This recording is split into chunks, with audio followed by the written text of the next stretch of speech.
Shalom teman-teman yang diberkati oleh Tuhan. Saya bersyukur boleh berjumpa kembali bersama Anda. Pada kesempatan ini saya akan mencoba menampilkan satu tayangan video yang sangat menarik untuk kita bahas bersama, yang sehubungan untuk membangun iman kita sebagai orang yang percaya di dalam Kristus. Di dalam Injil Matius pasal 5 ayat 3 firman Tuhan berkata, "Berbahagialah orang yang miskin di hadapan Allah, karena merekalah yang mempunyai kerajaan sorga." Apa artinya berbahagia? Dan mengapa orang miskin disebut orang yang berbahagia? Apakah orang miskin adalah orang-orang yang memiliki kerajaan sorga? Mungkin kita bingung untuk memahami kebenaran firman Tuhan, tapi sebetulnya di dalam firman Tuhan ini terkandung makna yang luar biasa. Miskin bukan secara harfiah, tetapi miskin dalam arti rindu akan kebenaran firman Allah. Seperti apakah videonya? Mari kita saksikan video ini yang disampaikan oleh Dr. Bambang Nursena. Tonton sampai habis. Tuhan memberkati saudara sekalian. Amin.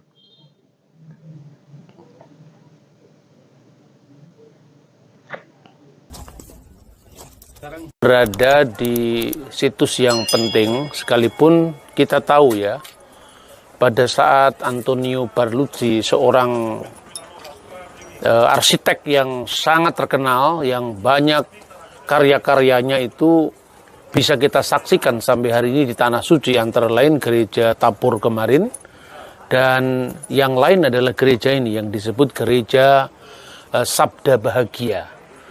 Tadi waktu di bus kita sudah membaca ayat-ayat yang kita bisa jumpai dalam Injil Matius pasal 5. Namun karena itu sudah kita baca, kita tidak bahas semuanya. Kita hanya diingatkan ya bahwa teks itu sangat penting dalam pengajaran Kristus.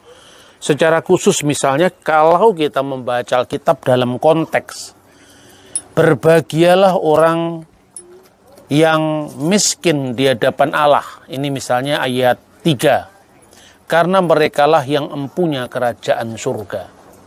Kenapa Yesus mengawali sabdanya itu berbahagialah orang yang miskin di hadapan Allah. Nah, kita diingatkan pada ibadah di sinagog.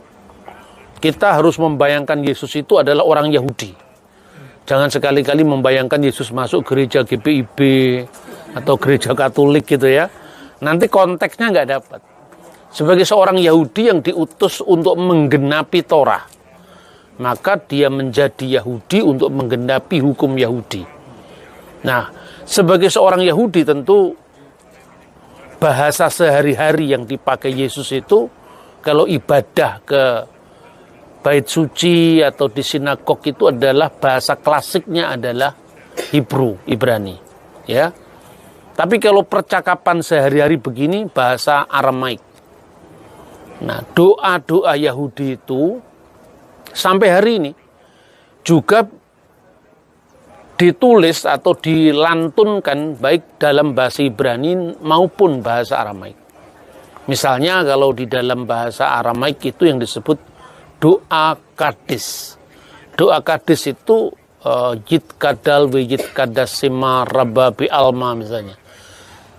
Itu yang mendasari doa Bapa kami. Jadi sesungguhnya Yesus tidak membawa sesuatu yang sama sekali baru. Tetapi kedatangannya itu adalah menggenapi dari apa yang sudah ada. Kalau doa kadis Yahudi itu kira-kira kalau diterjemahkan itu terpujilah namanya, datanglah kerajaannya yang kekal. Itu menggunakan kata ganti dirinya. Tetapi kalau dalam doa Bapa kami, Avenu Seba Semayim, Bapa kami. Jadi sudah lebih dekat. Ya. Kemudian kalau kita masuk ke sinagog, sampai hari ini, sebelum para pelayan itu mempersembahkan pelayanannya kepada Tuhan, dia mengatakan satu teks yang berbunyi, Hineni ha'ani mimeas, inilah aku, si miskin yang ingin melayanimu Tuhan. Nah makanya Yesus mengawali sabda bahagia itu berbahagialah orang yang miskin karena latar belakang itu tadi. Hineni, inilah aku, ha'ani mime'as, orang miskin atau si miskin yang ingin melayanimu Tuhan. Nah saudara-saudara, karena itu khotbah di atas bukit juga membawa pesan cinta universal. Misalnya pada ayat 9, di situ dikatakan, berbahagialah orang yang membawa damai, karena mereka akan disebut anak-anak Allah. Jadi anak Allah itu maknanya beragam. Malaikat-malaikat di surga itu juga disebut anak-anak Allah. Misalnya dalam kitab Ayub, ketika Tuhan menciptakan langit dan bumi, bintang-bintang fajar bersorak-sorai, itu anak-anak Allah dimaknai sebagai malaikat. Lalu ketika Raja Israel yang diurapi sebagai raja itu disebut anakku, anak Allah.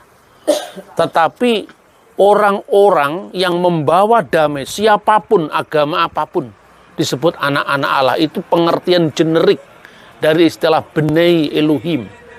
Tetapi ada istilah yang lebih spesifik dalam persekutuan kita dengan Kristus, yaitu apa? Monogenes Theos, putra tunggal Allah. Dan itu hanya spesifik berlaku bagi Yesus, tidak berlaku bagi orang lain. Nah sementara kita yang mengikuti Sang Kristus sebagai anak tunggal Allah disebut anak-anak Allah dalam Injil Yohanes. Bukan anak karena hubungan darah, hubungan daging, bukan keinginan seorang laki-laki, melainkan dari Allah. Makanya kalau ada orang yang tidak paham iman Kristen dan mengatakan kalau Allah punya anak siapa bidannya, itu sesungguhnya pertanyaan primitif yang tidak layak ditampilkan di panggung kehidupan orang beradab. Karena itu artinya orang yang salah paham memaksakan paradigmanya kepada orang lain tanpa mau cross check apakah benar yang dituduhkan itu seperti itu. Karena memang konteks agama itu kan beda-beda ya. Ketika orang Yahudi, dalam hal ini ajaran Sang Kristus, mengatakan berbahagialah orang yang membawa damai karena dia akan disebut anak-anak Allah. Orang Yahudi tidak usah bertanya, kalau Tuhan punya anak siapa bidannya, itu sudah lewat pertanyaan seperti itu. Karena doa-doa Yahudi seperti yang misalnya terekam di naskah-naskah Laut Mati, The Dead Sea Scroll, itu dengan sangat jelas dikatakan, doa Yahudi, Avinu we Malkinu, Bapa kami dan Raja kami. Orang Yahudi tidak bertanya lagi, kalau dia disebut Bapa kami siapa mamanya, sehingga dia punya anak gitu loh. Jadi itu mestinya setiap agama itu tidak boleh memaksakan paradigma interpretasinya terhadap agama lain. Nah, akhir-akhir ini beredar satu hiruk pikuk atau kehebohan di tanah air kita, khususnya ketika seorang presenter atau namanya Daniel Mananta itu menafsirkan teks dari kitab Nabi Yesaya yang katanya di dalam patung itu ada unclean spirit katanya. Ya, itu sebetulnya bukan suara dia. Karena beberapa tahun lalu Abdul Somad itu mengatakan bahwa dalam salib itu ada jin kafir. Konsep jin sendiri tidak ada dalam iman Kristen, ya kan? Konsep jin itu adalah konsep Islam. Di Kristen tidak ada konsep jin itu. Dan saya juga tidak mau memaksakan paradigma saya untuk menilai orang lain. Dalam Islam sendiri jin itu sukanya makan tulang. Lah di salib itu dipasang di gereja bersih sekali, nggak ada tulang, makan apa di sana dia? Kan nggak bisa hidup kan? Lah kalau kita buat guyonan teologis kan itu kan ya menarik sekali. Lalu jin itu kalau ke gereja pasti kelaparan karena di sana tidak ada tulang misalnya. Kan salib biasanya dipasang di tempat yang paling depan, yang bersih, dan biasanya memang orang-orang Kristen itu ya relatif lebih bersih lah daripada yang suka memojokkan kita itu, iya toh? Karena yang suka memojokkan sukanya tinggal di pojok-pojok yang biasanya kumuh kan, tidak menjadi pusat. Kalau pusat itu mesti bersih itu. Nah, teks yang dibaca itu antara lain berasal dari kitab Nabi Yesaya pasal 40 ya. kira-kira seperti ini. Siapa yang menakar air laut dengan lekuk tangannya dan mengukur langit dengan jengkal, menyukat debu tanah dengan takaran, menimbang gunung-gunung dengan dacing dan bukit-bukit dengan raja. Siapa yang dapat mengatur roh Tuhan atau memberi petunjuk kepadanya sebagai penasihat? Jadi dengan siapa hendak kamu samakan Allah? Dengan apa dapat kamu anggap serupa dengan dia? Patungkah? Tukang besi menuangnya, dan pandai emas melapisinya dengan emas, membuat rantai-rantai perak untuknya. Orang yang mendirikan arca, memilih kayu yang tidak lekas busuk, mencari tukang yang ahli untuk menegakkan patung yang tidak lekas goyang. Tidakkah kamu tahu? Tidakkah kamu dengar? Tidakkah diberitahukan kepadamu dari mulanya? Tidakkah kamu mengerti dari sejak dasar bumi diletakkan dan seterusnya? Jadi ini konteksnya apa sebetulnya? Konteksnya itu adalah Israel sudah diselamatkan oleh Tuhan, yang adalah pengendali, penguasa, pantokrator semua alam semesta ini. Masa harus kamu samakan dengan patung-patung buatan tangan manusia untuk disembah? Tapi kalau membuat benda seni, tidak semuanya itu harus dikatakan sembahan, kan? Ya, itulah sebabnya negara kita itu rusak karena apa? Benda-benda seni dianggap musuhnya Tuhan. Lah Tuhan kok ya punya musuh patung itu, kok ya pangkatnya kan masa direndahkan. Tuhan itu penakut, takut dengan patung itu loh. Saudara-saudara, kita melihat Alkitab itu mesti dengan konteks ya. Yang pertama, apakah membuat benda-benda liturgis itu dilarang? Itu harus kita clear dulu ya. 10 perintah Tuhan itu kurang tajam seperti apa kalau dibandingkan dengan mereka yang suka salah paham dan pahamnya salah itu. Ya kan? 10 perintah Tuhan itu yang namanya Asyeret Hadivarim. Itu diawali dengan deklarasi bahwa Tuhanlah yang telah menyelamatkan Israel dari tanah Mesir, dari tempat perbudakan. Maka kalau dalam dasasila Yahudi atau 10 perintah Allah Yahudi itu, hukum pertama bukan jangan ada ilah lain. Tidak. Hukum pertamanya itu adalah Anoki Adonai Eloheka Asher Hosetika Mi'aret Misrayim Mibet Avadim. Akulah Tuhan sembahanmu yang membawa engkau keluar dari tanah Mesir, dari tempat perbudakan. Makanya nanti kalau Bapak Ibu di Mesir, atau di sini juga banyak di Holy Land ini, nanti melihat 10 perintah Tuhan dalam bahasa Ibrani, biasanya huruf yang pertama di sebelah kanan itu Anoki, itu akulah. Baru yang kedua, jangan ada ilah lain, lo yihye leha dan seterusnya. Lo yihye leha Elohim akherim alpanai. Jangan ada ilah lain di hadapan hadiratku. Nah, kita memiliki 10 perintah Tuhan itu sebetulnya sama. Yahudi, Kristen, Samaria itu sama. Karena Tauratnya kan satu. Cuman sistematiknya bisa berbeda-beda. Yahudi lain lagi. Yahudi karena pendahuluannya dimasukkan jadi hukum pertama. Lalu hukum yang kedua, lo yihye leha tadi. Baru disusul dengan ungkapan jangan membuat patung. Lo ta'aseh leha, jangan membuat bagimu patung, ya, pesel patung, dan segala yang serupa. Dan segala yang serupa itu vekal temunah, dan segala yang serupa. Serupa dengan apa? Yang pertama, Asher basim mayim mimeal. Segala yang berada di langit yang di atas. Contohnya apa? Orang Mesir dulu mengingat dewa matahari yang disebut Ra. Makanya muncul Ramses, ya, anak dewa matahari. Mertuanya Yusuf dinamakan Potifera. Ra itu matahari. Ya, jadi kalau mertuanya Yusuf namanya kira-kira Nugroho pasti bukan, karena nama Nugroho itu bukan nama Mesir. Kalau misalnya istrinya Yusuf namanya Juleha, pasti bukan. Itu orang Sunda, anaknya Pak Marjai misalnya. Jadi membaca kitab itu mesti melihat konteks. Karena apa? Anda tidak akan mungkin menemui nama orang Jawa di abad 10 dengan nama Alexander atau Roy Martin. Tidak mungkin ada itu. Itu nama karena produk Eropa kan. Pasti nama-nama itu dilihat prasasti di abad itu. Misalnya nama orang Galigi. Sekarang kita udah lupa apa itu Galigi. Itu ada di prasasti Balitung. Galigi mawayang buat yang macarita bima yakumara kicaka mawayang ramayana misalnya. Simang muk mabanyol.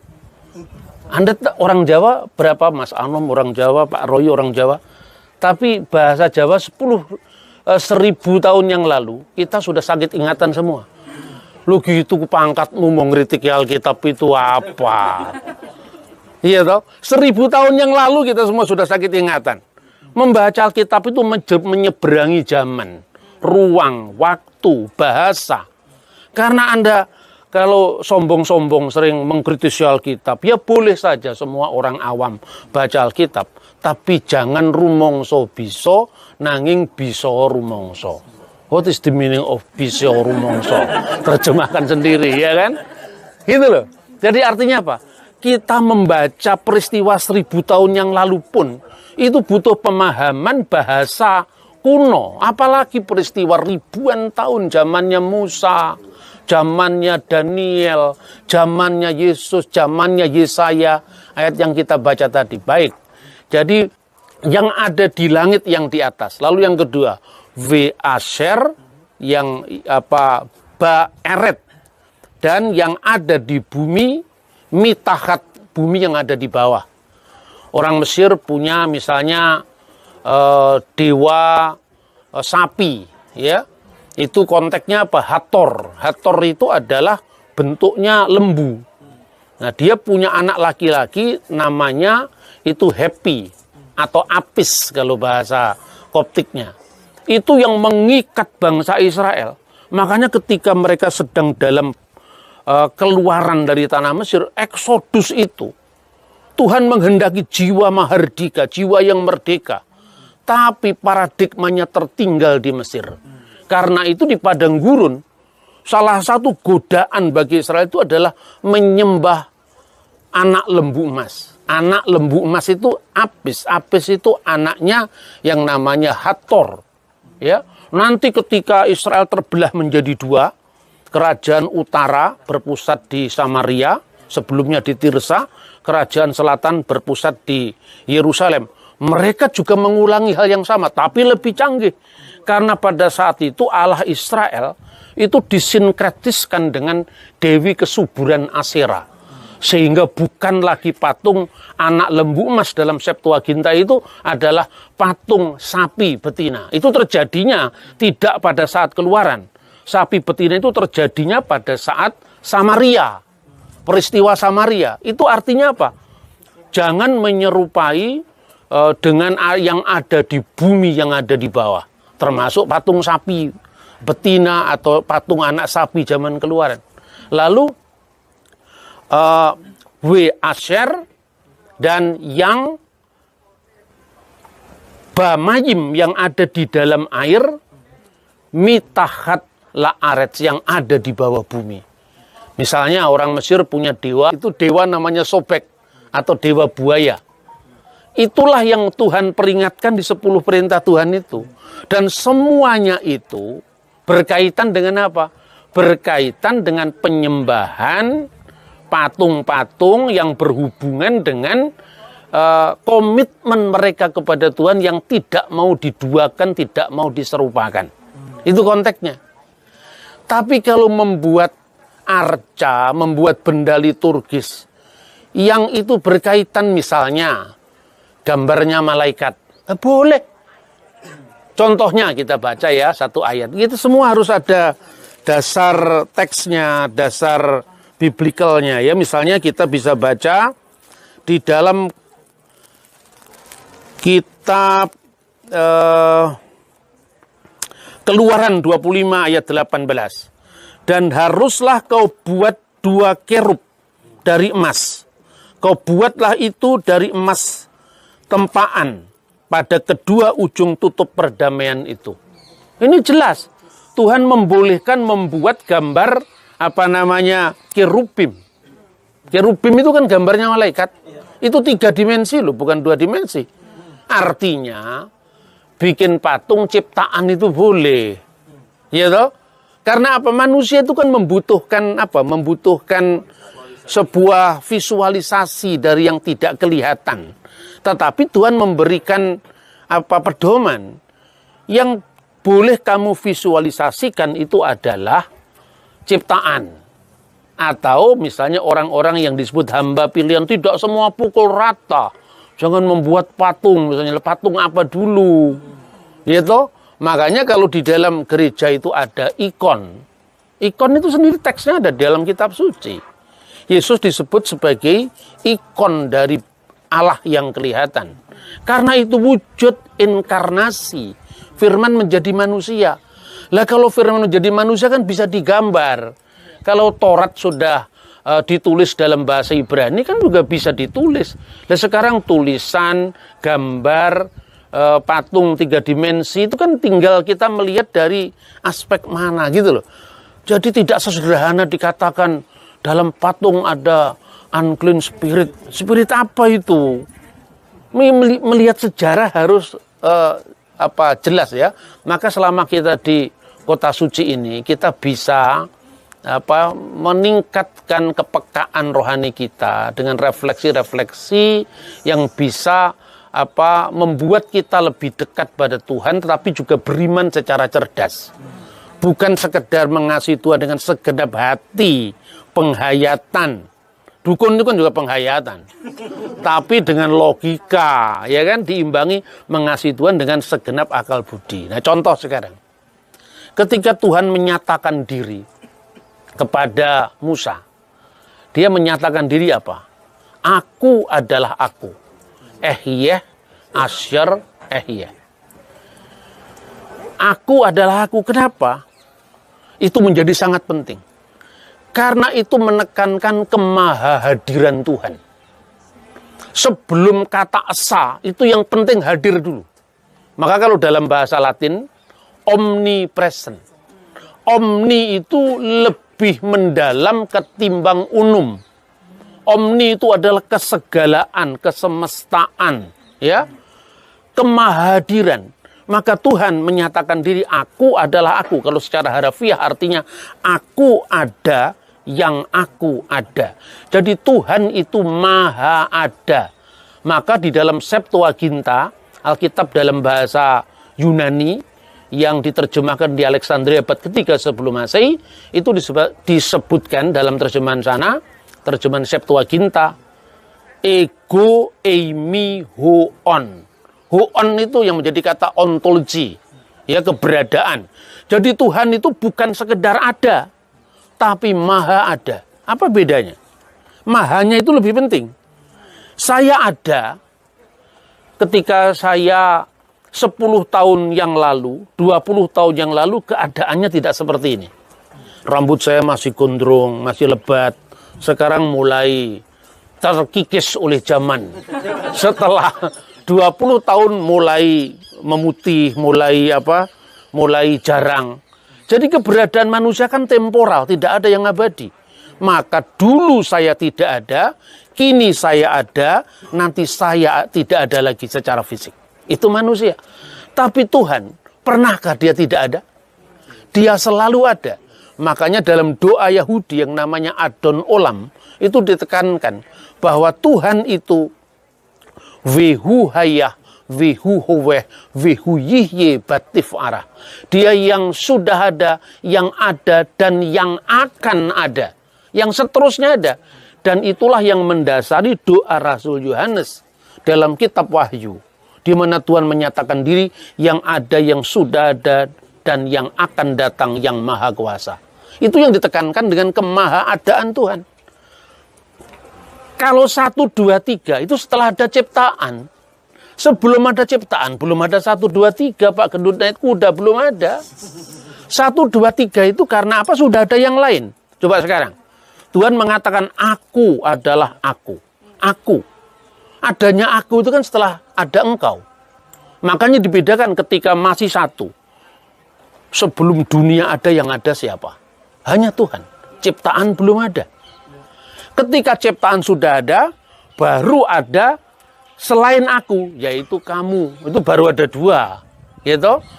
Baru Tuhan menciptakan yang lain, ada tiga. Aku, kamu, dan dia. Pihak kedua menjadi jamak aku dan kalian. Gitu. Pihak ketiga menjadi jamak aku, kalian, dan mereka. Nanti di antara sekumpulan manusia yang menjadi jamak, kami dan kamu sekalian. Adanya aku, dia, itu setelah ada yang lain. Jadi, itulah sebabnya Tuhan tidak menyatakan misalnya, hai Musa, akulah Tuhan, tidak ada Tuhan selain aku. Dia tidak mengatakan begitu.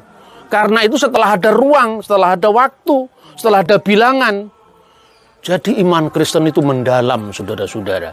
Tidak sesimpel yang dikatakan, di dalam patung ada unclean spirit. Tidak ada, itu primitif sekali itu. Itu kan pandangan-pandangan yang pendalamannya kurang. Nah sekarang, tidak usahlah kita ngomong Alkitab terlalu agung, terlalu mulia. Saya ajak Anda ngomong Aristoteles saja. Nah, ya, seorang filosof yang terkenal. Kata Aristoteles, refleksi manusia itu terbagi menjadi tiga. Yang paling rendah, itu namanya fisik. Jadi fisik ini orang tidak akan bisa paham kalau tidak melihat bendanya. Ini misalnya. Ini bundar. Semua mata melihat ini bundar. Topi saya bundar. Bundar topi saya. Kalau tidak bundar, itu topi persegi misalnya. Kan ada persegi, ada bundar kan? Itu fisik. Di atas fisik ini namanya matesis. Matesis itu adalah bilangan. Ya, 1, 2, 3 itu bilangan. Nah, misalnya 1 tambah 1 tambah 1 sama dengan berapa? 3. Jadi kalau Bapa, Putra, dan Roh Kudus ada berapa? Ada 3. Loh, itu kan ditambah kalau dikali. 1 kali 1 kali 1 tetap 1. Lah Tuhan itu tak terhingga. Tak terhingga tambah tak terhingga tambah tetap tak terhingga. Iya kan? Nah, logika kita mainkan sekarang. Ketika Anda mengatakan 2 kali 5 sama dengan 10. 5 kali 5 sama dengan 25. 5 kali 1000 sama dengan 5000. Mana 5000-nya? Anda keluarkan uang receh 5000. Ini kan simbol 5000. 5000 itu 5000 meter, 5000 kilometer, 5000 liter. Lah itu apa? Ini konteksnya matesis. Itu baru tingkat kedua. Tingkat yang tertinggi yang tidak bisa lagi dieja dengan kata. Hanya dialami dengan iman dan refleksi yang juga tinggi. Metafisika. Metafisika. Di balik yang fisik. Jadi ini yang tertinggi. Itulah Tritunggal. Makanya kalau Saudara mengatakan Tuhan itu satu, setan juga bisa. Itu disebutkan dalam kitab suci kan, Yakobus pasal 2:19. Kamu percaya Allah itu satu? Kalau hanya itu, setan juga tahu dan gemetar karena keesaannya. Jadi esa, ya, itu menegaskan komitmen kita. Makanya Bapak Ibu kalau kita lihat nanti di toko-toko souvenir, di hotel atau di mana ada benda yang namanya mezuzah, ditulis huruf sin. Itu bagian daripada komitmen kita. Shema Yisrael, Adonai Elohenu, Adonai Echad. Tuhan, sembahan kita, Tuhan itu esa, Tuhan itu satu. Karena sudah ada Israel, maka ada 1, 2, 3. Ada Israel, ada Moab, ada Bani Amon. Makanya Tuhan bagimu yang satu ini. Yang lain-lain bukan. Itu komitmen. Makanya diingatkan, pasang di pintu rumahmu mesusa. Setiap kali kamu matamu mau ke kanan ke kiri, mau ingin kepada Baal, mau ingin kepada Asyera, ingat Adonai Elohenu, Adonai Echad. Jadi adanya esa itu komitmen setelah ada umat. Setelah ada ciptaan. Tetapi ketika dunia ini dalam kelanggengan yang belum ada ruang, belum ada waktu, esa itu untuk apa? Wong tidak ada yang lain, ya kan? Makanya itu jelas kan yang dikatakan esa itu bagian dari komitmen kita kepada Tuhan. Makanya ada Shema Yisrael, Adonai Elohenu, Adonai Echad. Itu artinya komitmen kita bahwa kita hanya memiliki satu Tuhan dan tidak ada yang lain. Karena itu ada tingkat monoteisme, yaitu 3 tingkat. Monoteisme setan yang satu, monoteisme 1, 2, 3 tadi, itu monoteisme tingkat demit itu. Monoteisme tingkat lelembut itu satu. Kedua, monoteisme Abraham. Dia diutus pergi sekalipun dia belum tahu dia berangkat. Dia menjadi Abhama Amin, bapak orang beriman. Abhama Aminim, ya Abul Mukminin, bapak orang beriman.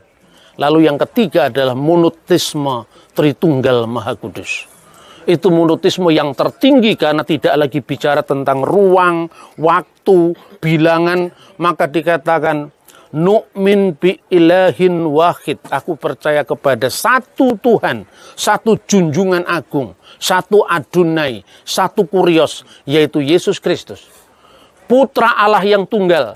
Ingat, jangan dianggap anak beranak ini. Putra Allah yang tunggal, monogenes theos, yang lahir dari Bapa. Mana ada orang lahir dari Bapa? Semua lahir dari Mama. Berarti ini bukan kelahiran fisik. Berarti benar Roma Irama ketika mengatakan Tuhan tidak beranak dan tidak diperanakkan. Maka jangan GR. Kristen juga tidak percaya gagasan seprimitif itu. Karena apa? Lahir dari Bapa masih ada sambungannya. Sebelum segala abad. Artinya sebelum ada ruang, sebelum ada waktu, sebelum ada hitungan, sebelum ada engkau karena hanya ada aku. Maka Tuhan aku adalah aku. Nah, kiranya berkat dari Tanah Suci secara khusus di depan gereja Sabda Bahagia. Gereja di mana Kristus mengajarkan 8 sabda bahagia, tapi juga dengan doa Bapa kami. Diajarkan di 2 tempat, satunya di tempat ini, satunya nanti kita lihat ketika kita mengunjungi Yerusalem. Kiranya berkat dari Tanah Suci itu selalu menyertai kita, membawa kita ke dalam pemahaman yang lebih baik, iman yang tidak sekedar menghayati, tetapi juga memikirkan, beriman dengan hati, dengan kekuatan, dan dengan akal budi. Tuhan memberkati kita. Amin. Mari kita berdoa. Saya akan doa syukur dalam bahasa Arab ya. Jadi itu supaya kita hanya bisa menghayati bahwa ada banyak saudara-saudara kita Kristiani yang berasal dari teman-teman kita di Palestina, juga warga negara Israel yang berasal dari orang Arab, baik itu dari gereja Ortodok maupun gereja Katolik. Tentu kita untuk menghayati itu kita bisa berdoa. Saya mencontohkan doa syukur dalam bahasa Arab menurut ritus Koptik ya. Jadi itu doa pertama tentu adalah tanda kemenangan yaitu salib yang ditegaskan al-ilahu wahid. Jadi tidak sekedar demi nama Bapa dan Putra dan Roh Kudus, tapi ditegaskan al-ilahu wahid, amin. Allah yang esa, amin. Lalu kemuliaan, ya, kemuliaan bagi Bapa, Putra dan Roh Kudus. Lalu Tuhan kasihanilah. Karena seperti spirit ajaran Yesus tadi, ya, bahwa inilah aku, orang miskin, si miskin yang mau melayani engkau, kerendah hatian. Ya, makanya kerendah hatian itu bukan mengklaim kayak klaim asuransi. Ya toh, kan kita sering kali kalau doa saya klaim Tuhan, klaim janjimu. Nagih Gusti Allah kan ora pantes itu. Dengan Tuhan itu harus wedi asih, ya toh. Makanya kiri eleison Tuhan kasihanilah ditutup dengan doa Bapa kami, ya. Mari kita berdoa. Bismillah abi walibni warahil kudus al ilahu wahid, amin. Kiri eleison Tuhan kasihanilah, Tuhan kasihanilah, ya Rabbu barik Tuhan, berkatilah al-masdulil abwalibni warahil kudus, al-ana wa kulu awanin wa ila dahrid dahirin, amin. Allahumma its'alna mustahakin anakula bisyukur, abana lati fis samawat liyataqaddasi ismuka liya'ti malakutuka litakun masyiatuka kama fis sama'i kadzalika 'alal ard kubsana kafafana atinal yaum waghfir lana dunubana kama nakfirun nahnu aidan lil mudnibina ilaina wala tutkilna fit tajribah lakin najina minasirir bil masihi yasura binali analakal mulka wal quwata wal masda ilal abad bismil ab walibni warahil kudusal ilahu wakid amin.